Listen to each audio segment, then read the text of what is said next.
Hello, everybody. I'm Scott Forster, a product manager here at OpsLevel. I'm super excited to show you all what we've been working on for this release. Having a complete software catalog is a vital first step to setting up your internal developer portal. And with systems and domains, along with infrastructure, this experience should be better than ever. As Ken mentioned, just drop questions in the chat as you have them. We have a few of our engineers on standby ready to answer. And to start, I'm going to demo our newly released systems and domains feature. To start, you'll notice that our sidebar has changed. Services now exist alongside systems and domains within catalog, which is a visual representation of our shift from a service catalog to a software catalog for everything in your production ecosystem. So let's start with systems. You'll notice I have a list of all the systems that fall into my account. So let's start by looking at orders. If I click into orders, the first thing you'll notice is that I get a roll-up of all of the services, groups, teams, and users that fall within this system. So this will give me some context into the overall size and footprint of my system. I can add notes using our Markdown editor to give more relevant information around what the system does. Once again, you can add tags. We have information around which domain the system falls under, along with information around who owns it and how to contact them. A very cool piece of functionality we've added here is the ability to see a roll-up of our maturity report. So if you're familiar with OpsLevel today, you know we have a maturity report that gives a summary of the level that your services fall under, along with the levels of each category that it might be applied to them. So here you can see we have 5 services that fall under this system. 40% are at bronze, 40% are at silver, and we have another 20% at gold.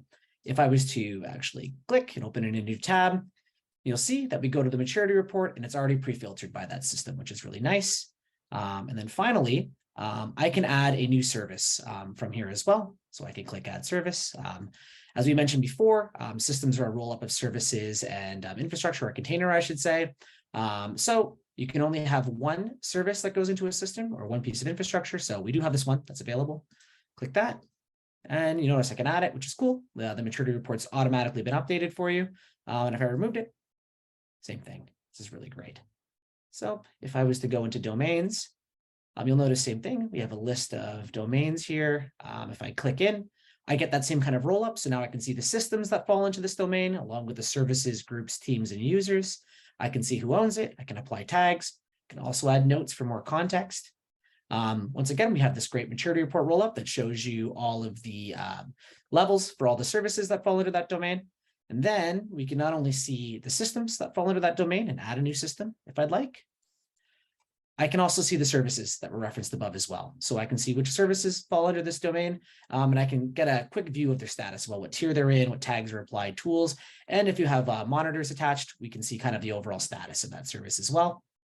But there's some more as well that I'd like to show. So if I go back to the catalog and I go to services, we can filter by a service, which is really by a system or a domain, I should say, which is really nice. So if I go to system equals catalog, let's say, and I was to apply that, we quickly can see all the services that fall under that system, and I can do the same for domain as well. If I was to go to filters, and let's say I go to services that are tier 3 or above, we can add filtering here as well. So if I go edit, we can see that there's 23 services that match this filter right now, but I can also add a condition. So I can say, let's do it for all the domains that equal, let's go with web. Let's do that. Oh, let's not save it. But you'll notice that the matching services changed here. So with this ability to filter, what you're going to be able to do is not only apply standards and practices to all the services that would fall under a system or a domain, you can drive change as well if you want to use these filters to power campaigns. Finally, if I go to the dashboard, you'll notice that we have this system and domain hierarchy. This is a really great way of just at a glance showing you where you fall within your company's hierarchy and organization. As a reminder, this is an early preview of the infrastructure feature, and we're looking to roll it out closer to the end of April. So from the beginning, if you go to the integrations new page, you'll see we have a fancy new AWS integration. If I was to click that, we give you instructions on how to send us your IAM rule via our GraphQL API. And from there, you would notice that you have an installed AWS integration, which gives you information on the status and when it was last synced. And if you have that integration set up, we will start to pull in AWS objects. So if I go to catalog and I go to infrastructure, you'll notice we're bringing in databases. So things like RDS and serverless functions. So things like Lambdas as well, along with a bunch of other objects. And we'll begin to display them for you on this page. You'll notice that we have tags and owners. So we actually will pull in tags from your AWS account and map them back to teams that exist at OpsLevel today. So we infer ownership for you. If I was to go to this details page, you'll notice we bring in a whole bunch of different properties. So you can see things like engine version. You can see things like if this object is publicly available. You'll see when it was last synced.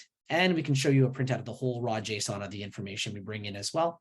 By the time this is rolled out in April, you'll get filtering. You'll also see relationship mapping to other infrastructure objects and other services. So what you'll be able to do is say things like, does this tier 1 service of mine have a relationship or depend on, let's say, a database that has access to the public internet?